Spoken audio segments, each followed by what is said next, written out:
আসসালামু আলাইকুম।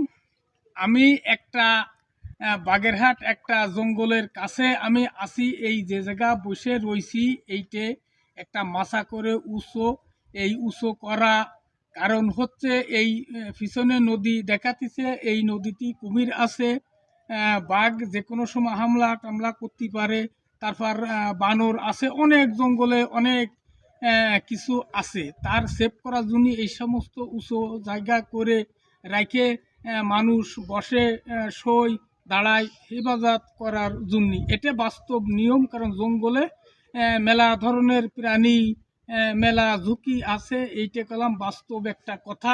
যেমন এই যে জঙ্গলের এই যে গোল গাছ দেখাতে, যে এই যে সারি সারি গাঙ্গের কুলি থেকে যে সমস্ত হুম, যে সমস্ত আহ, আহ, প্রাণী আছে, এই প্রাণীর জন্য সেভ করার জন্য এরকম মাথা করে মানুষ বসে রয়েছে। এই যে যে জঙ্গল দেখাতেছে পিছনে নদী, এ সমস্ত নদীতে অনেক ধরনের কুমির আছে, কামট আছে, শোষ আছে, বহুত কিছু আছে।